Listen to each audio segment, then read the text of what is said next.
아직 예수께서 말씀하실 때에 회당장의 집에서 사람들이 와서 회당장에 이르되 당신의 딸이 죽었나이다. 어찌하여 선생을 더 괴롭게 하나이까?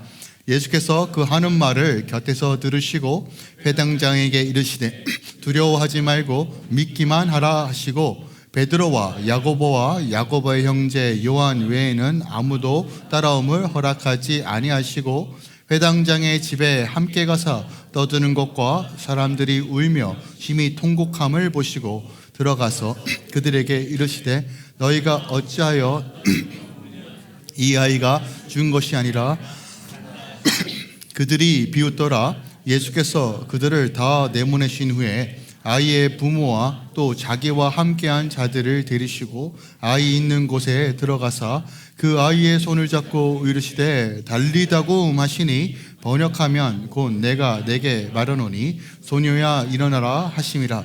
소녀가 곧 일어나서 걸으니 나이가 12살이라. 사람들이 곧 크게 놀라거늘 예수께서 이 일을 아무도 알지 못하게 하라고 그들을 많이 경계하시고 이에 소녀에게 먹을 것을 주라 하시니라.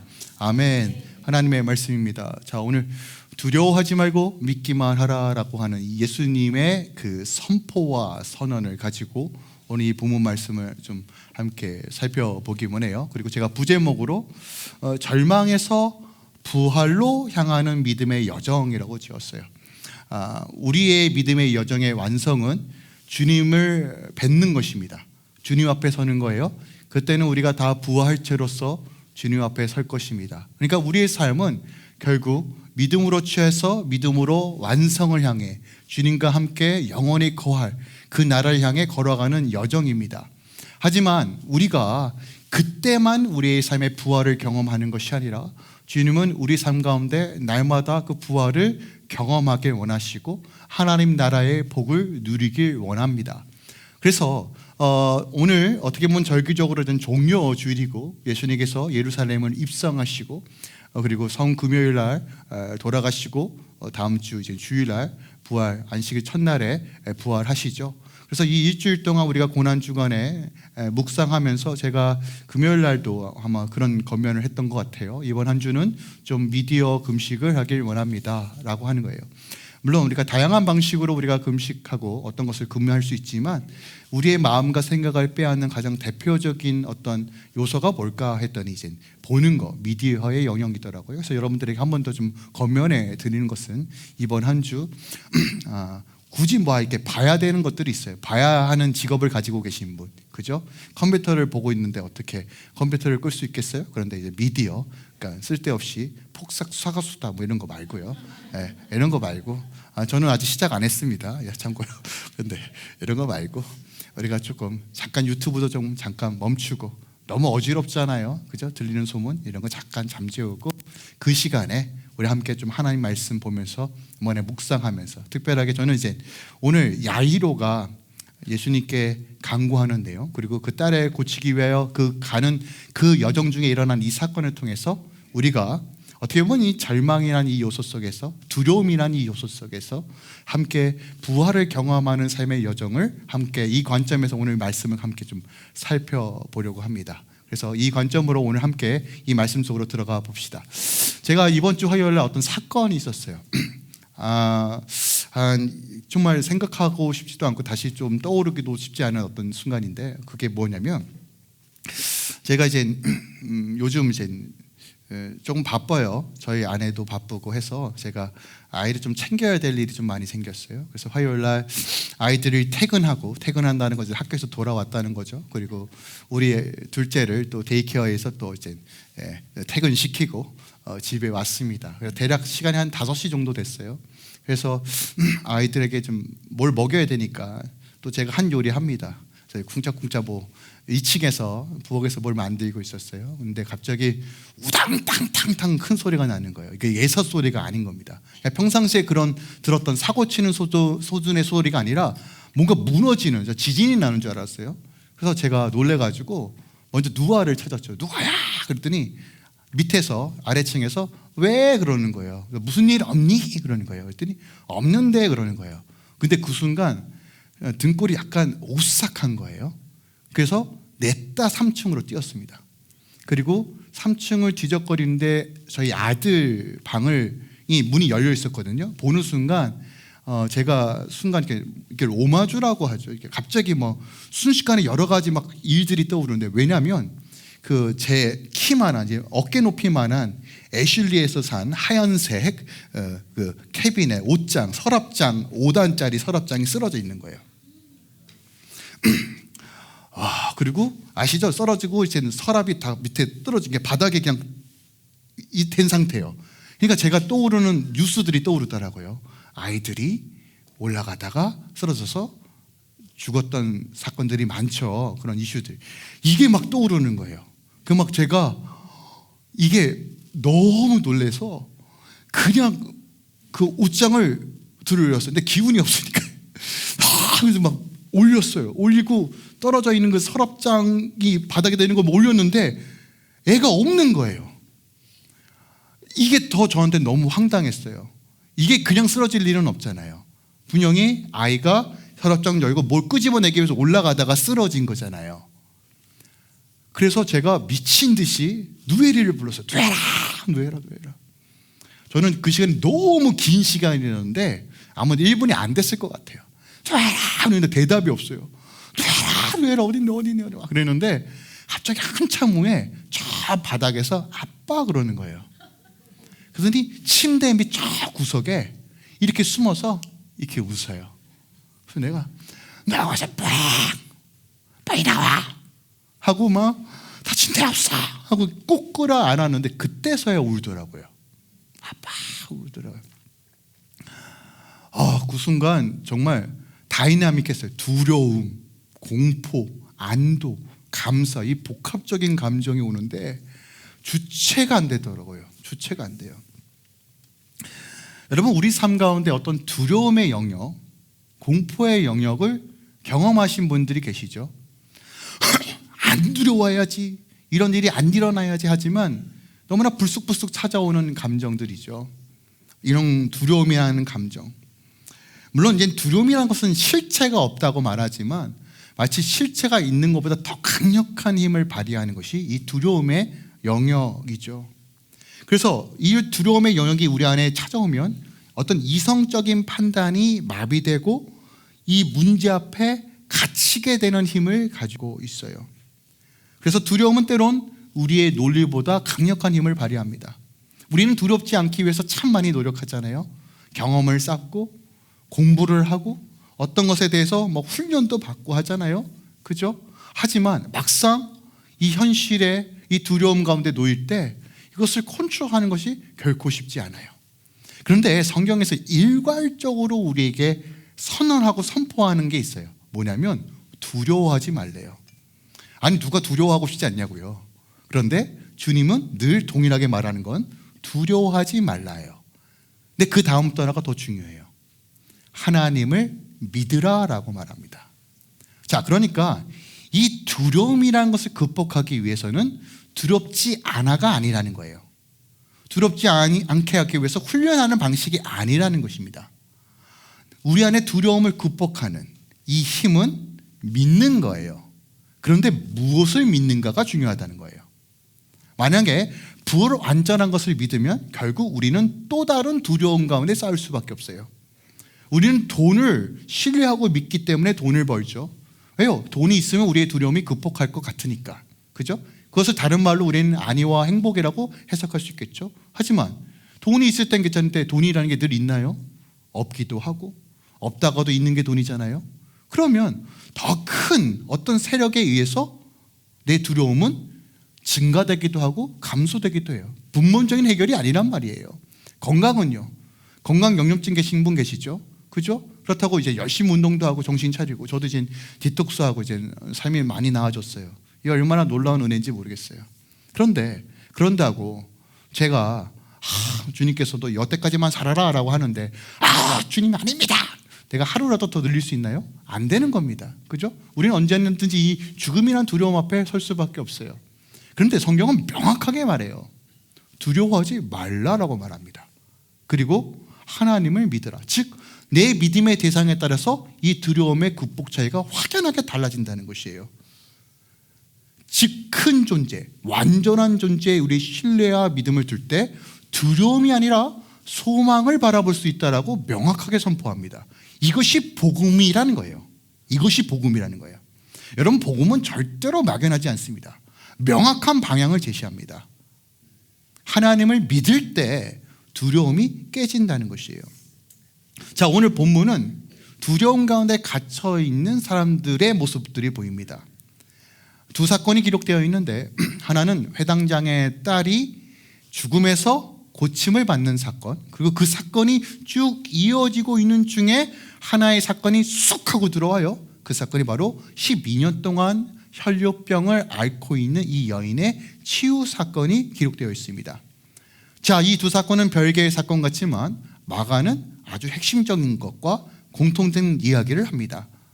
하나는 12라는 숫자를 강조하고, 또 하나 이 12살 먹은 딸뿐만이 아니라 이 혈류병 걸린 여인 또한 딸이라고 지칭합니다. 그리고 이 모든 상황 속에서 이 두려움을 이기고 부활의 소망을 누릴 수 있도록 만드시는 분이 우리 주 예수 그리스도라는 것을 명확하게 제시합니다. 자, 이 말씀 가운데 우리가 이제 부활절을 기다리면서 날마다 우리의 부활을 소망을 꿈꾸면서 오늘 이 삶의 여정 속에서, 우리의 삶의 여정 속에서 하나님께서 우리 안에 두려움을 어떻게 깨트리시고 믿음으로 어떻게 살아내는 방식들을 함께 이 장면을 통해서, 이 본문을 통해서 함께 좀 살펴보겠습니다. 21절입니다. 예수께서 배를 타시고 다시 맞은편으로 건너가시니 큰 무리가 그에게 모이시거늘 이에 바닷가에 계시더니 회당장 중에 하나인 야이로라 하는 이가 와서 예수를 보고 발 아래 엎드려 간곡히 구하여 이르되 내 어린 딸이 죽게 되었사오니 오셔서 그 위에 손을 얹으사 그로 구원을 받아 살게 하소서 하거늘 이에 그와 함께 갇힐새 큰 무리가 따라가며 애워싸 밀더라 라고 말합니다. 자, 5장 전반부에는 거라사인 지방에서 사역하신 내용이 기록되어 있죠. 말 그대로 귀신 때려잡는 장면이 5장 전반부에 기록되어 있어요. 그리고 다시 배를 타고 돌아오십니다. 아마도 그 전에 떠나셨던 그 거바나임 지역이 있겠죠. 갈릴리 지역 중에 하나겠죠. 그러니까 예수님께서 배를 타고 오시는 장면을 보고 또 난리가 난 거예요. 어머, 예수님 오신다. 이 소문이 삽시간에 퍼지니까 이제 구름대처럼 몰려온 겁니다. 예수님께 몰려온 이유는 하나죠. 그죠? 자기 문제 해결하기 위해서예요.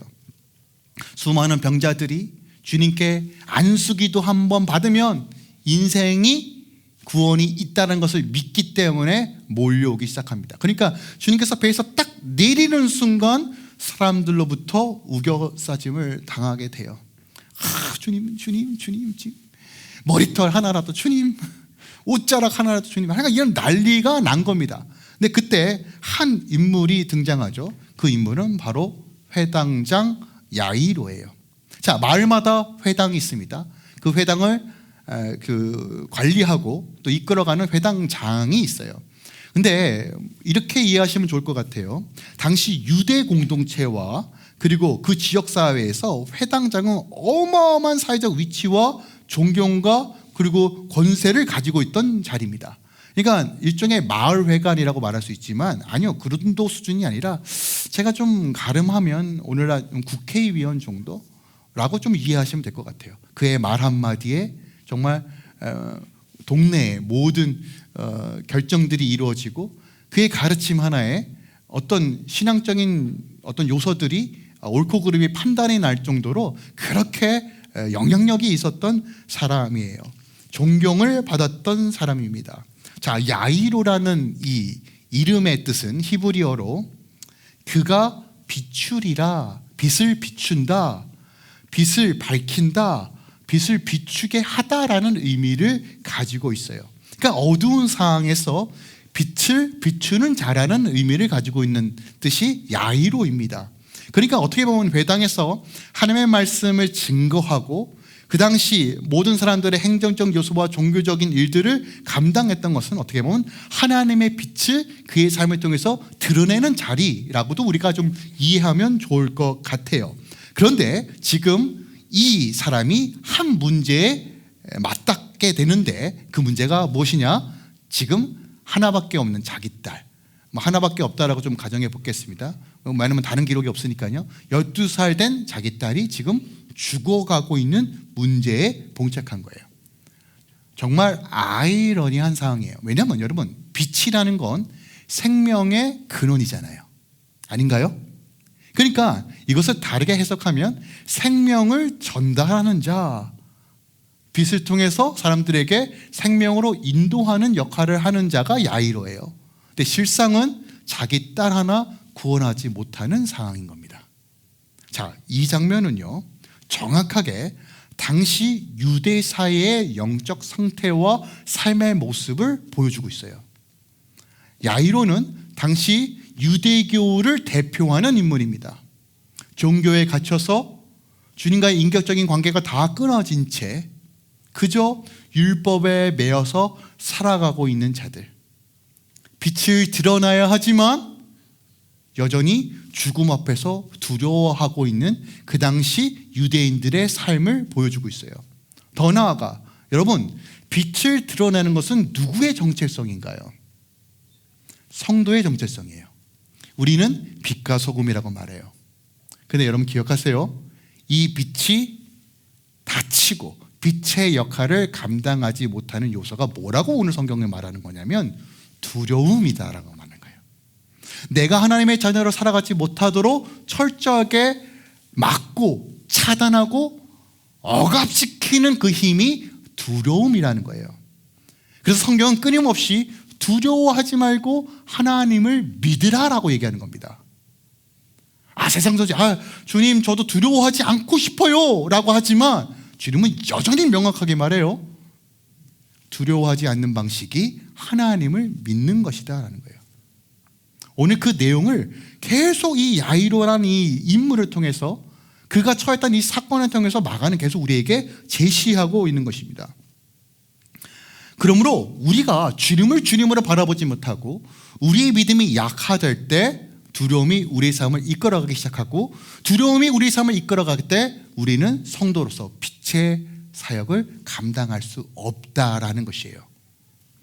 자, 오늘 사회적으로 종교적으로 최고의 위치에 있던 야이로가 모든 사람들 앞에서 지금 예수님의 발 앞에 엎드립니다. 여러분 한번 생각해 보세요. 30세 남짓한 젊은 떠돌이 선생입니다.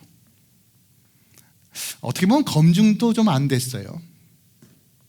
물론 여러 가지 치유 사건과 소문은 무성하지만 여러분 나이도 있고 영향력도 있고 조금 그래도 인정도 받는 그 야이로가 지금 한낱 갈릴리 떠돌이 다니는 그 젊은 이게 선생이라고 말하기도 애매한 그분 앞에 지금 엎드린다는 것이에요.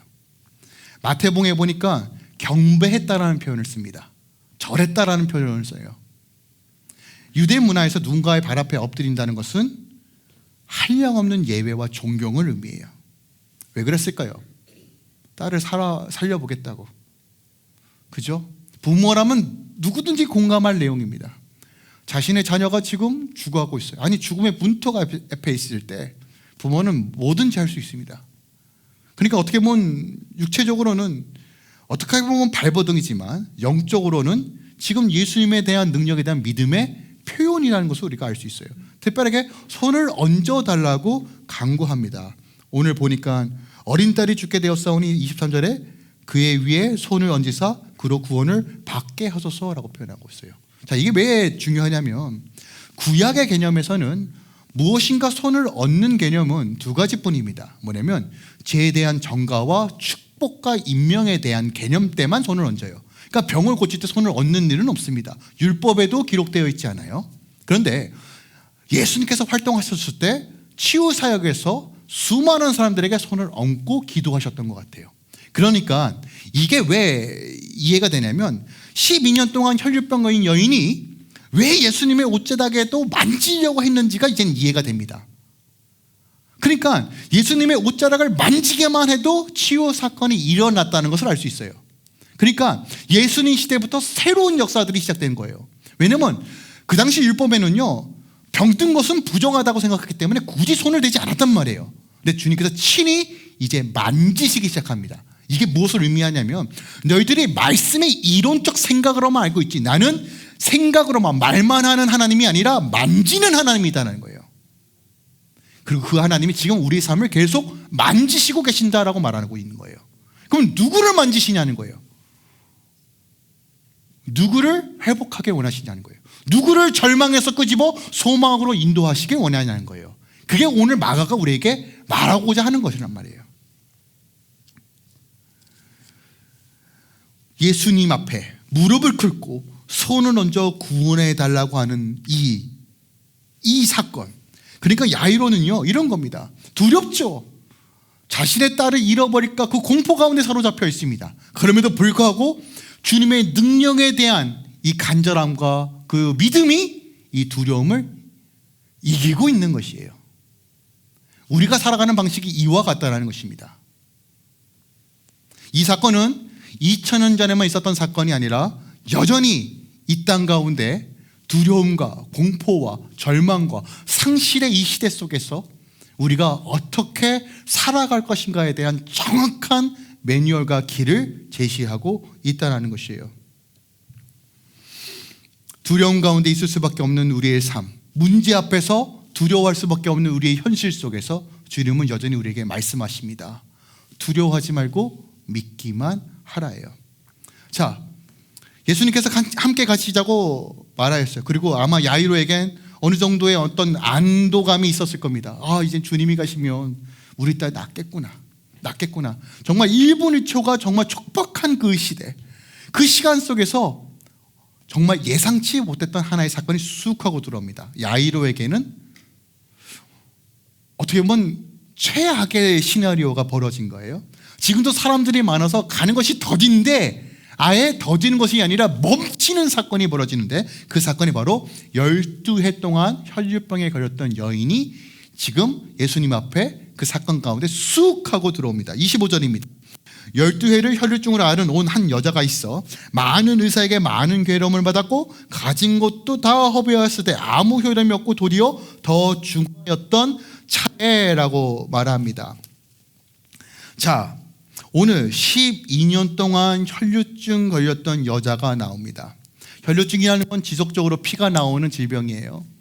물론 우리 여성분들은 이제 한 달에 한 번 정도 이제 생리를 하는데 당시 율법에 의하면 생리를 하는 기간은 이 여자는 부정하다라고 여겼고 그리고 생리가 끝난 후에도 7일 동안 정결 기간을 가졌습니다. 그래서 이 부정한 기간 동안에는 그녀가 만지는 모든 것들이 부정하다라고 여겼어요.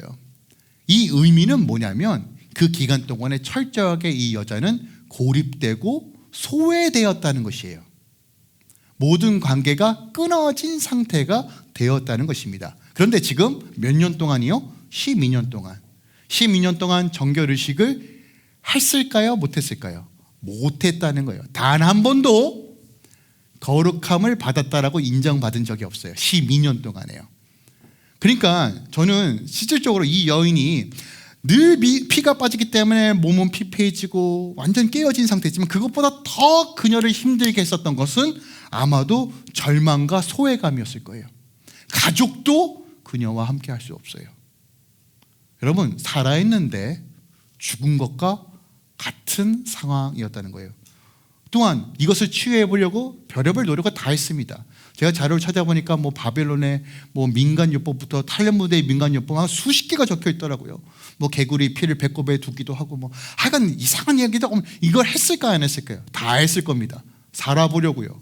그래서 자기가 가지고 있는 모든 것들을 소모하였다라고 표현하는 거예요. 근데 그거 할수록 괴로운 겁니다. 이 두려움을 극복하기 위해서 발버둥 치면 칠수록 이 여인은 괴로움만 겪었다는 것이에요.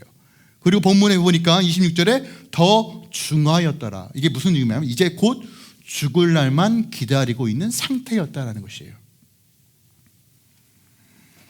절망, 미래가 보이지 않는 현실. 그런데 그때만 그런가요? 오늘날 절망과 소외감이 더 심하지 않습니까? 왜 소외감과 절망이 더 심해졌죠?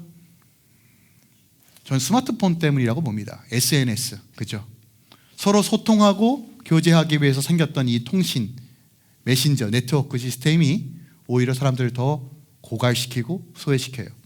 뭐 요즘 이제 나라마다 지금 어떤 법규를 만들죠. 16세 이상 우리 아이들은 SNS 절대 사용하지 못하도록. 이걸 왜 이제 만들었는지 모르겠어요. 거의 20년 가까이 지났는데, 그렇죠? 뭐 꿍꿍이 속이 있다라고 생각하지만 이런 것들은 다 떠나서 결국 우리에게 삶의 유익과 윤택을 주는 것이라고 만들어진 혁명들이 오히려 사람들을 더 고갈시키고 소외시킵니다. 그죠?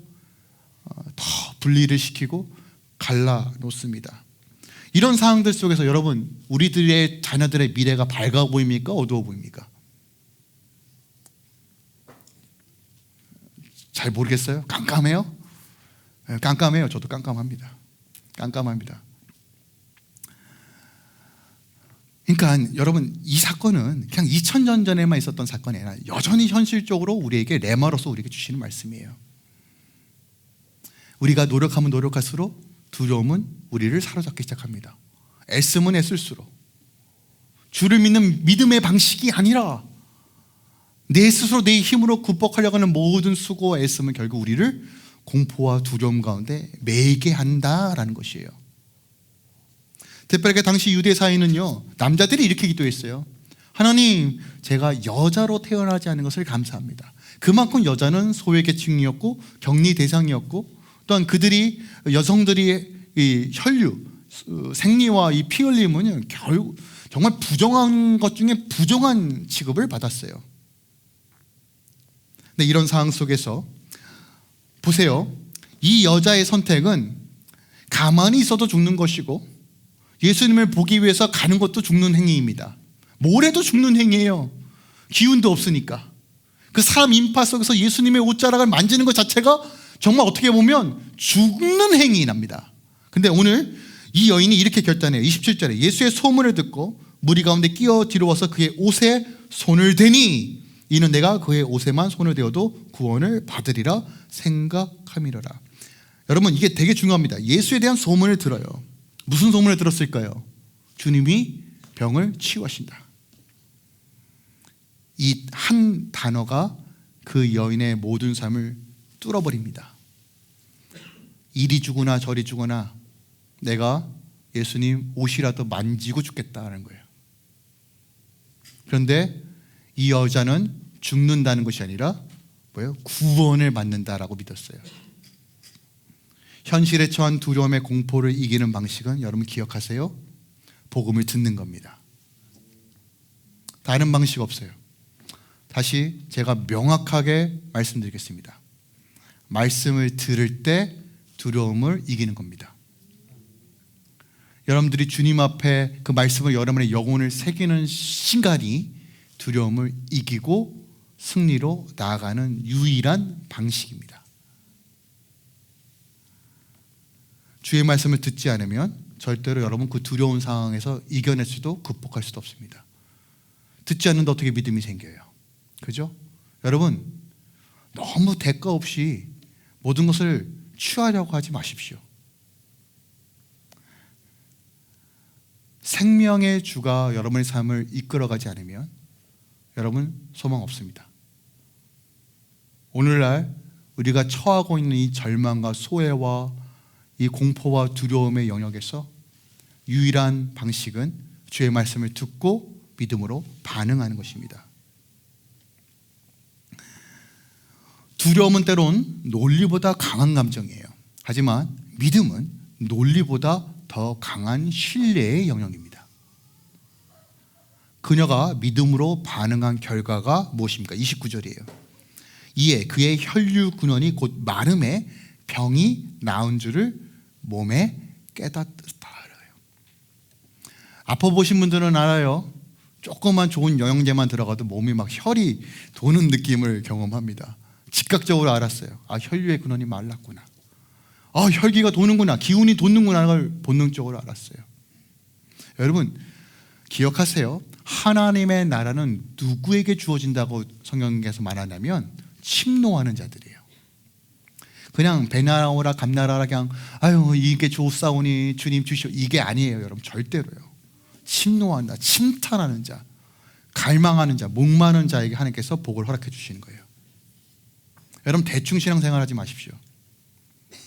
이것저것 해보다가 고생하고 돌아오시는 분도 계시지만 제가 늘 말씀드렸죠.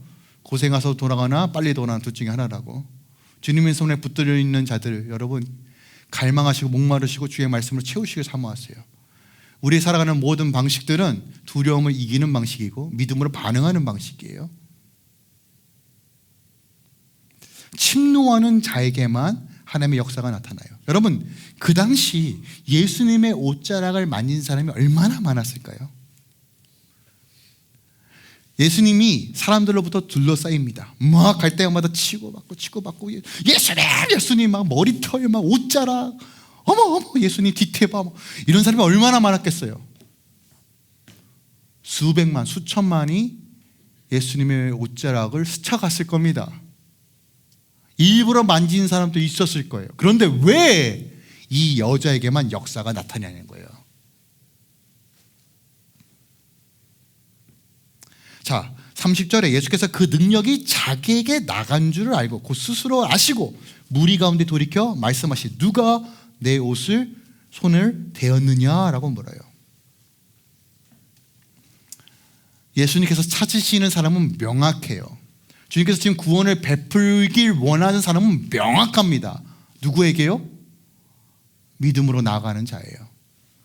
오늘 여러분 이 자리에 앉아 계시잖아요. 또 방송으로 함께 예배하시는 분들 계실 겁니다. 물리적으로는 우리가 여기에 있고 주의 말씀을 듣고 있어요. 근데 여러분 진짜 주님과 인격적인 만남을 원하십니까? 정말 주님이 여러분의 인생에서 두려움을 몰아내시고 소망으로 채워주실 것을 믿음으로 바라보고 계십니까? 아니면 정말 그냥 주일이니까 오고 계십니까? 좋은 말씀, 조용 오늘 분위기 오늘 괜찮네, 오늘 청소도 해야 되는데 어떡하지 뭐 이런 걱정하고 계십니까? 여러분 한순간에 인생을 바꾸는 거예요. 한순간이요. 여러분 에스더를 보세요. 그 한 번의 왕의 그 만남을 위해서 모든 것을 준비하고 그 한 번의 그 찰나에 인생을 바꿉니다. 여러분 우리 인생이 아무것도 아닌 것 같고 여전히 생고생한 것 같고 절망과 공포와 두려움 가운데 있을지라도 여러분 한 번이면 됩니다. 한 번. 주님은 그 모든 것들을 바꾸시는 분이에요. 그걸 우리에게 요청하시는 겁니다. 여러분 그게 안 되면 말씀을 가까이 하셔야 돼요. 주님께서 뭐라고 말씀하시는지를 알아야 한다고요. 근데 우리 이거 관심 없잖아요.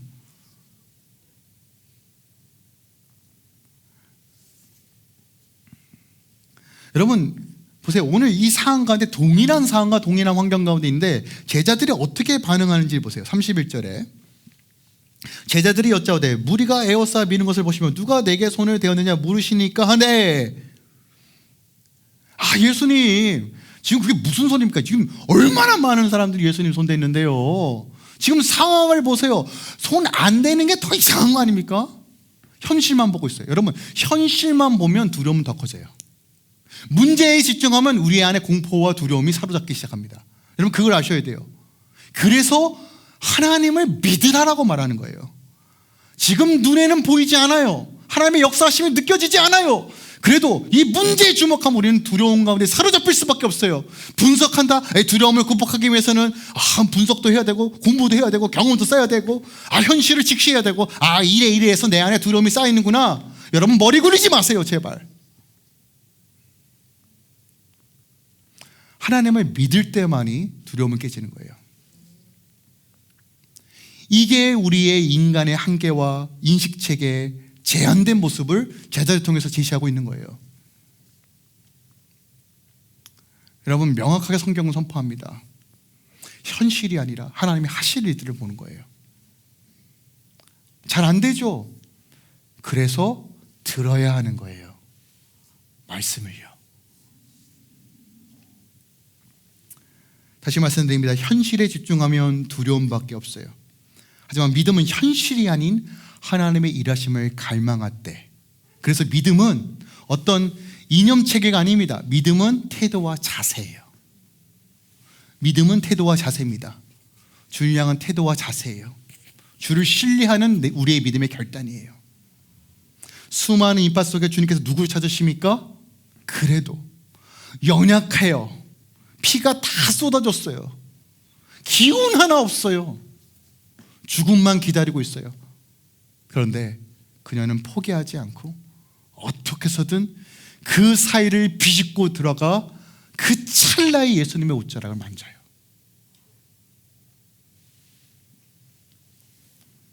그리고 주님은 그 여인을 주목합니다.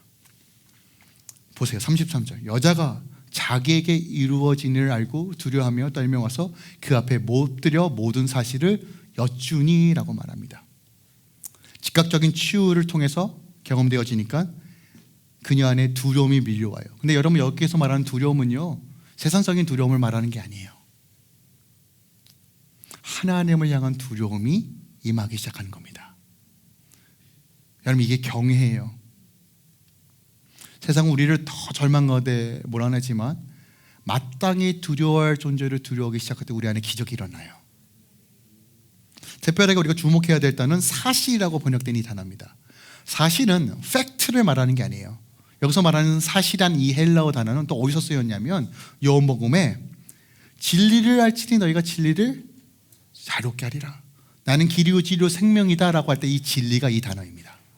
그러니까 이 여자가 이런 거예요. 그러니까 굳이 왜 이 사건을 알을 필요가 없는데, 여자가 주님, 저는 인생을 이렇게 살았습니다. 10년 동안 핍박과 고뇌와 절망과 부끄러움과 수치 가운데 살았지만 그 진리를 마주했더니, 그 진리를 만졌더니, 그 진리를 붙잡았더니 구원이 임하였습니다라고 선포하는 거예요.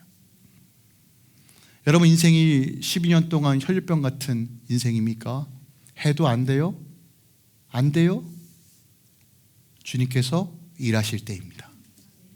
주님께서 지금 만지시길 원하십니다.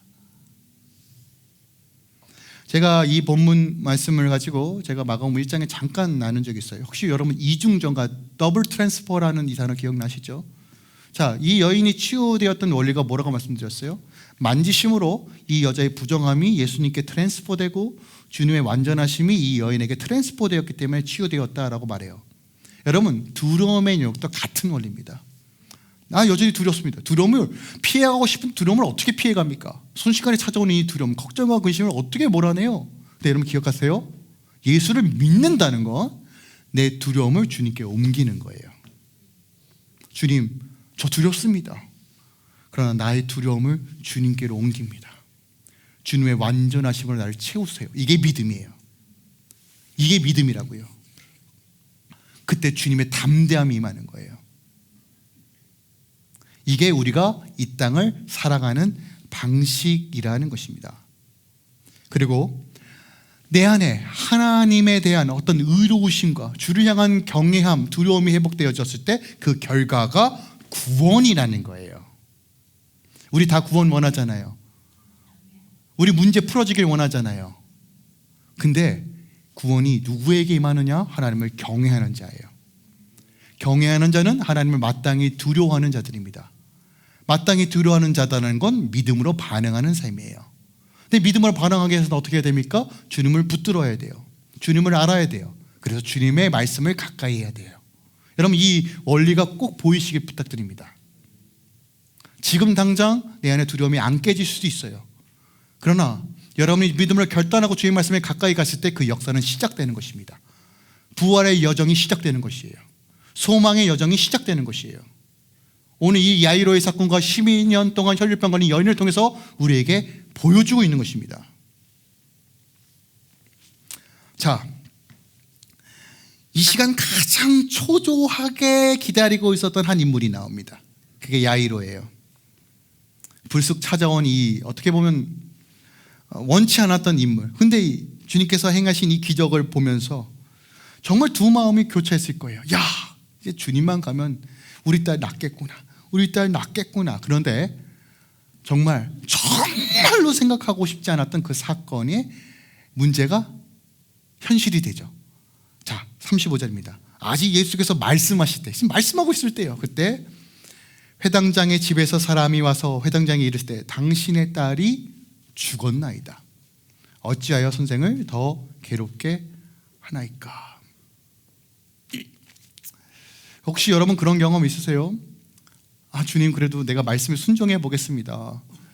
주님 더 잘 믿어 보겠습니다. 결단하는데 일이 더 꼬여요. 정말 주님 사랑합니다. 내가 주님 더 믿어 보겠습니다. 결단하고 막 작전 기도도 시작하고 막 했는데 오히려 사망 선고가 떨어지는 일들을 마주해요. 여러분 그때 어떻게 하실 거예요? 나 괜히 예수 믿었나? 그냥 내가 잘못 선택했나? 이런 후회와 이런 마음이 밀려오지 않을까요? 야이로 동일했을 겁니다. 우리 인생의 여정에 이런 일 없을까요? 여러분 믿음의 순종과 결단으로 정말 주님께 내어드리고 반응했는데 오히려 내 안에 찾아오는 것은 그전이 더 나았던 것 같아요.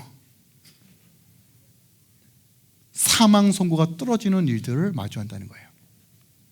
근데 그때 여러분 이 음성 들으셔야 돼요.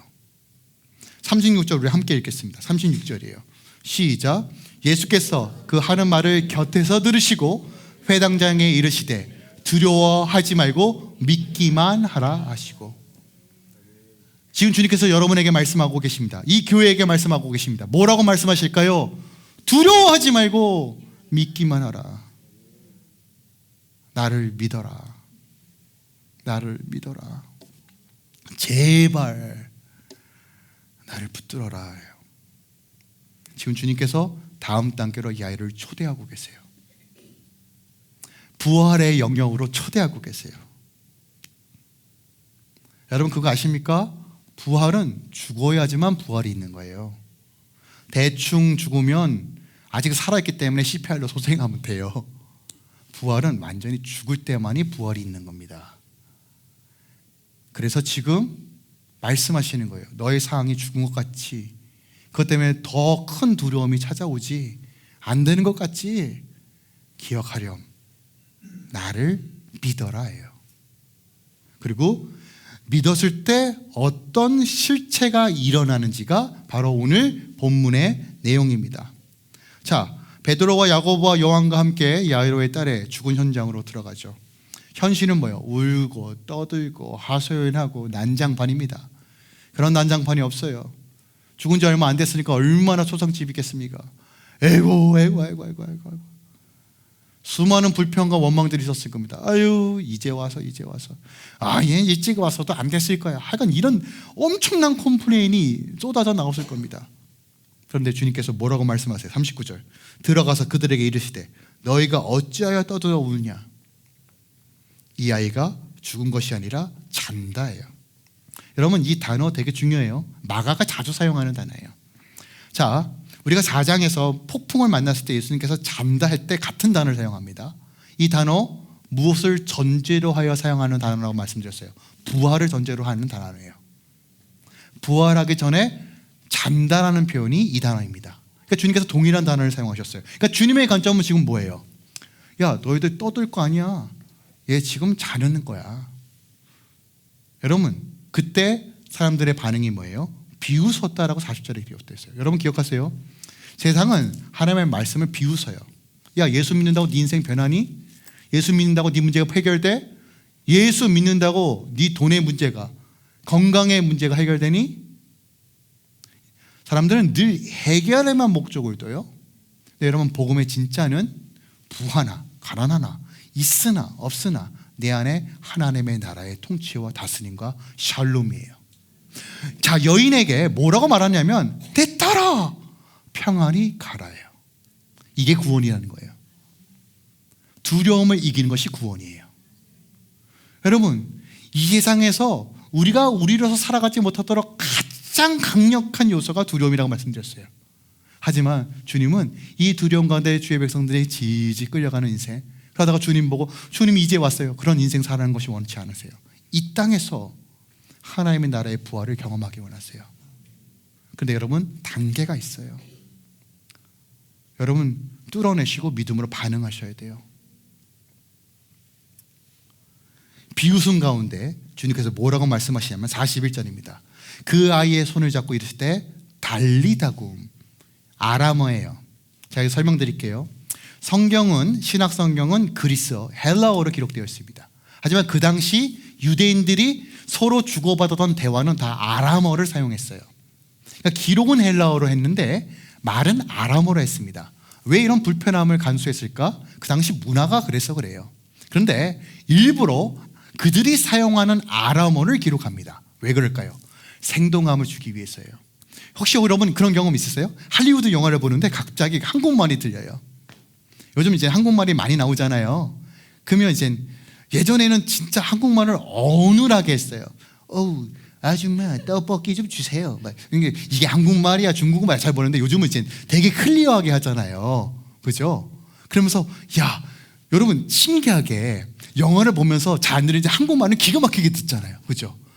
생동감이 있잖아요. 야, 요즘 한국말 잘한다. 한류가 대단하다. 이런 막 그 한마디 들었는데 마치 내가 막 뭔가 된 것처럼 느껴지잖아요. 영화 한 편 보는데 마찬가지예요. 마가는 그걸 얘기하고 싶었던 거야. 이 생동감, 달리자금.